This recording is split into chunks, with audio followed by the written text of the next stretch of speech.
Hey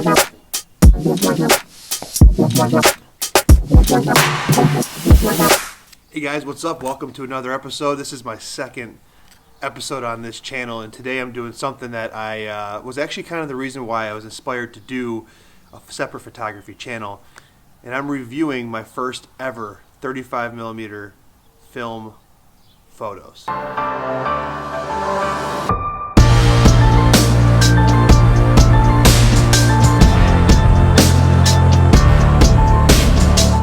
So before I get into the reviewing the photos of you guys, I want to talk about some of the gear that was used and a little backstory on it. About a month ago, I put a post on Facebook asking anybody that had an old film camera that didn't want to use if they wanted to donate it to me because I was looking to shoot some film photos. And unbeknownst to me, my dad replied back and said, "Hey Eric, I have a film camera for you that I don't use anymore. It's my old one. If you want it, you can have it." And what he had was this Canon AE1. Just the AE1, not the AE1 program, and it's in like mint condition. Came with the zoom lens and then a 50mm f1.8, and that's what I shot this entire thing with. Was the Canon AE1, the 51.8, and I ended up finding a roll of Fuji Superia 400 at a local CVS down the street. So I loaded it up and I got going. So before I start reviewing these photos, I want to break these into three sections. One is pretty good. Two is out of focus. And three, whoops. Let me explain. I've never shot 35mm film in my life. So all of the stuff that comes along with it in terms of exposing it and the shutter speed and focusing and aperture, all that stuff, even though it's very similar to digital, was the very, very first time for me. So I had a lot of things that I was not sure of going into shooting this. I'll go through a couple of those.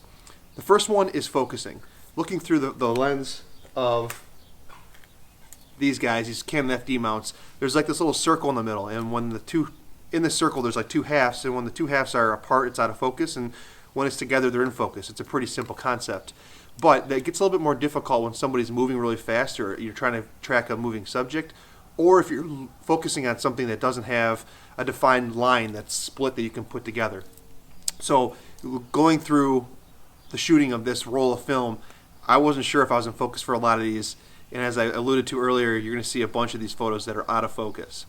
Number two is the metering. I'm used to a digital system, so there's evaluative metering, there's center weighted metering, there's spot metering or whatever, and I think, correct me if I'm wrong in the comments below, but I think this camera does 100% spot metering, and so the difficult part for me was understanding whether to meter for the darks or for the lights, the highlights or the shadows, and kind of trying to find that middle ground. I ended up deciding to shoot more exposed for the highlights, and the reason for that is because everybody on YouTube and other online forums states that film is better at protecting highlights and more detail in highlights than digital is. It's quite the opposite, and if you shoot underexposed, you're going to get a lot more noise and a lot more grain in your photo. So I shot overexposed, and how I did that was I'm shooting 400 film. I told the camera it was 200, so I rated it one stop overexposed in the camera, and then when I was shooting I would probably, I don't know, expose for a half stop more. So I was shooting like anywhere between 1 to 2 shots overexposed.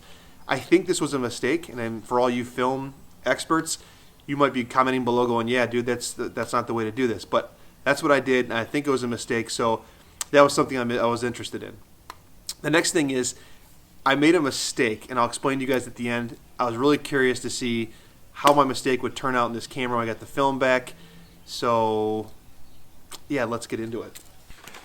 Okay, so when I was done with my first roll of film, I decided to go online and look at some of the best places, and one of the suggestions to me was the dark room. The dark room is in California, supposedly, apparently. I'm in Michigan, which is the only bummer part of it because it took me 3 or 4 days to get the roll of film there. But besides the transit time, these guys were fantastic as a first experience. I'm not sponsored by them. This is not a paid advertisement, but everything is as advertised with them. They processed it quickly. They sent the exposures back quickly. Everything was done in a high quality fashion. The dark room, that's 2 thumbs up. Really excited about them. So let's get into some of the photos. I have 36 exposures here. I won't take too long getting through them all, but I'm going to put them up on the screen right here as I go through these. All right, shot number 1. This is my buddy Mike and his mom right here. This was an accident. Not much to say about this one. This was an accident shot. Ended up coming out okay, which is interesting to me because I had this thing exposed from a previous shot I'll show you guys later, and it just happened to turn out okay. So nothing special here. Next picture here is with my mom and my son. This is his second haircut ever. Everything looks okay here, no big issues.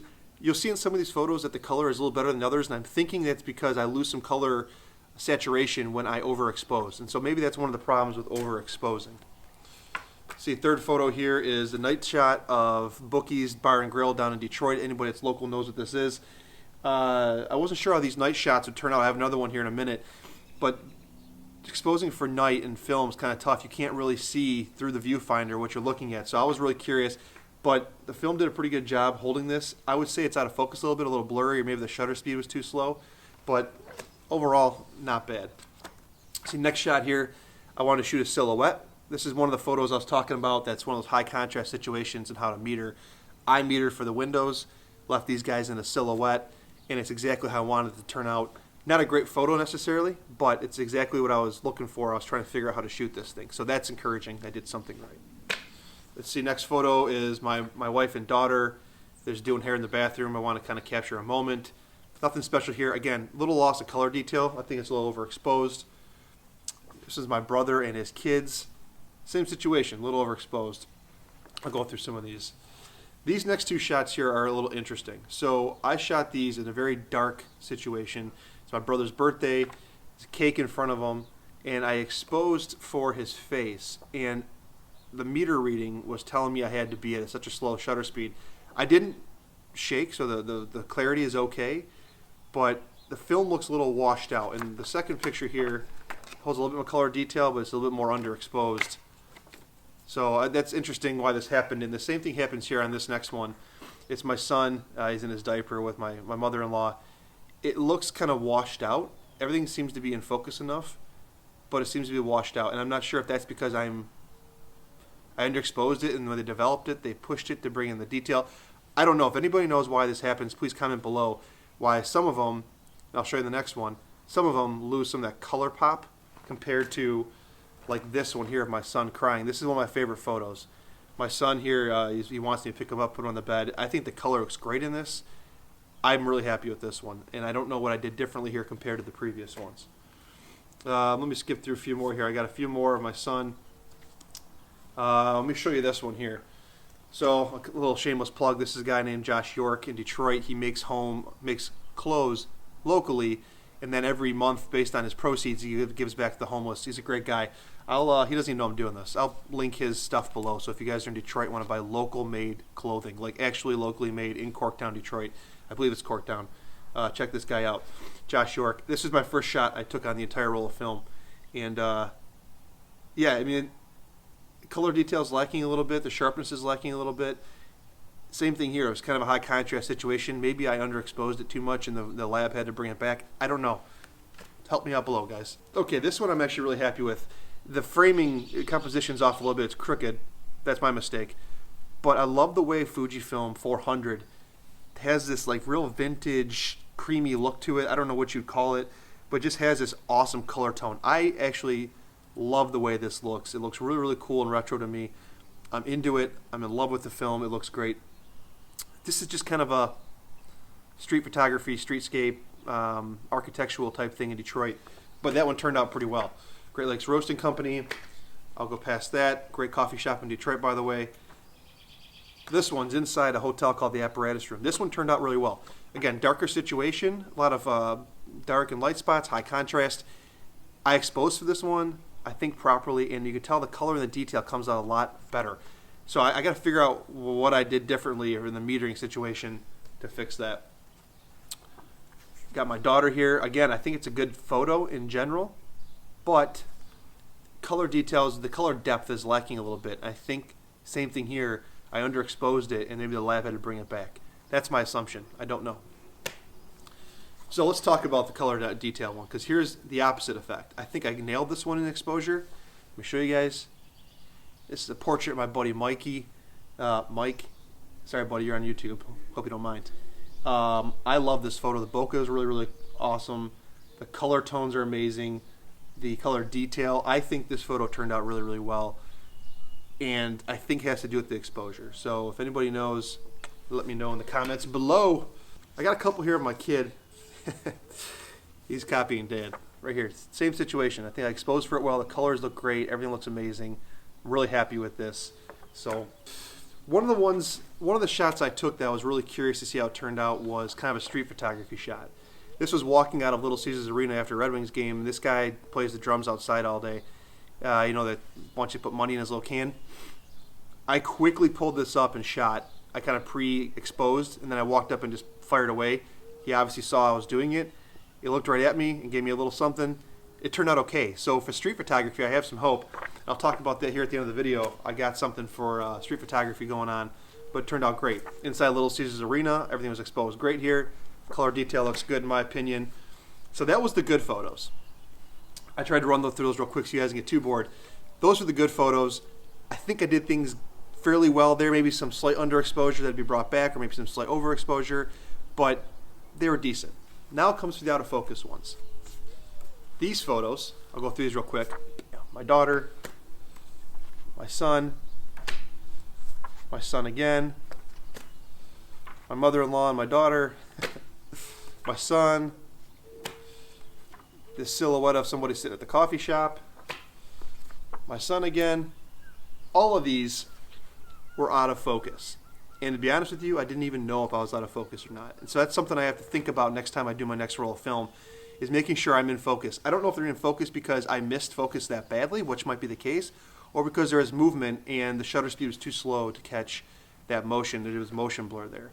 But finding something in your subject that has a defined line, so when you rotate that focus ring, it's clearly in focus, that's something I'd pay attention to next time to make sure I don't have, what was that, 8 or 9 out of focus shots. Now time for the oopsie that I've talked to you guys about. Not being a pro with film, since this is my first time, I was rewinding my film when I was all done, and I was trying to get the film back in the canister, and I accidentally popped up the film rewinder, and it popped the back door up for a hot second. And with the film not being totally rewound, I knew there was probably some light exposure right there, and I was really bummed because I thought, a couple of good shots that might, at the end of the roll of film, that might have got ruined. And this was the first one that barely caught some light. Let me show you guys. This is one of my wife and my son. I really wanted this photo to turn out, but if you can see right there, that orange blob on top is from that light leak. This one's still somewhat salvageable, but I'm bummed it got ruined. Little Caesars Arena is a big light leak right in the middle. I think that's from that blob. But then here's where you can see the clear definition of it. At the beginning of was this. This is DTE. I have it sideways for you guys. But if you picture the film going this way, this is where it was still wrapped around the back of the camera. Look at that. Totally ruined half picture. Next to that was this one. Downtown Detroit, kind of a cityscape I wanted to take at night. The buses. Ruined. And then the other side of that film, you can see the line right here, is another night shot right here. So there was basically 3 or 4 frames exposed when that door popped open, and there was a clear defined line where the light leak came in. So anyway, guys, as a wrap up, I got to tell you a couple things. For one, I am absolutely in love with shooting film. For one, the colors are amazing, but more importantly, the process of it. I can't review it right away. I can't process it in the camera. I have raw editing, raw processing in the back of my camera like a lot of new ones do these days.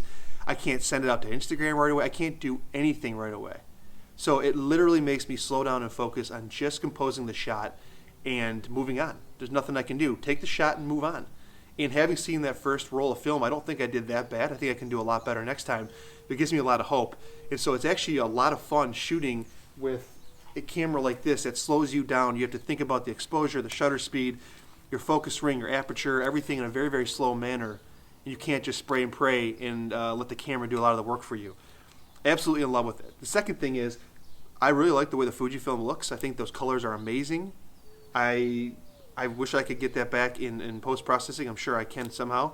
If you guys have like a LUT or kind of a Lightroom preset that you guys could link to me below that has a similar look, I'd love that. My Olympus does have like a vivid setting that's kind of similar, so I do like that a lot. And the third thing is the film grain. I like the way film grain looks, and in fact on my Olympus camera, I'm filming you guys right now, and I do shoot higher ISOs on that camera, that has a nice looking film grain to me anyways.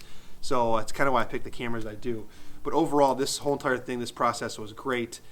And I'm going to go shoot again. I have another roll of film loaded up in right here. Same FujiFilm 400, Superia 400. I'm going to shoot this next. And I think after this, I might shoot some Tri-X, do some black and white. But I'm looking forward to it. I was at a thrift store the other day. I'll put the photo up right here of the thrift store that I was at, and in Augusta, Georgia. And I found this 28 f2.8 FD lens in the store, and the lady sold it to me, and I talked her down. I got it for $10, and it's in excellent condition. There's like no dust on the lens. Everything seems to work great. So I've loaded up film. I'm going to shoot some wider stuff next with my next roll of film. I'm going to pay more attention to the way I'm exposing it, and I'm looking forward to it, guys. So hopefully you guys enjoyed this. This is my first time doing like a roll of film review. I know it's a little long. I try to be quick with it. But if you guys enjoyed this, please give me a thumbs up, give me a like, give me some comments below. If you like my channel, please subscribe. I appreciate all of it, and I can't wait to do more of this film stuff with you guys. I have a lot more coming, so I'll see you guys next time. We'll be right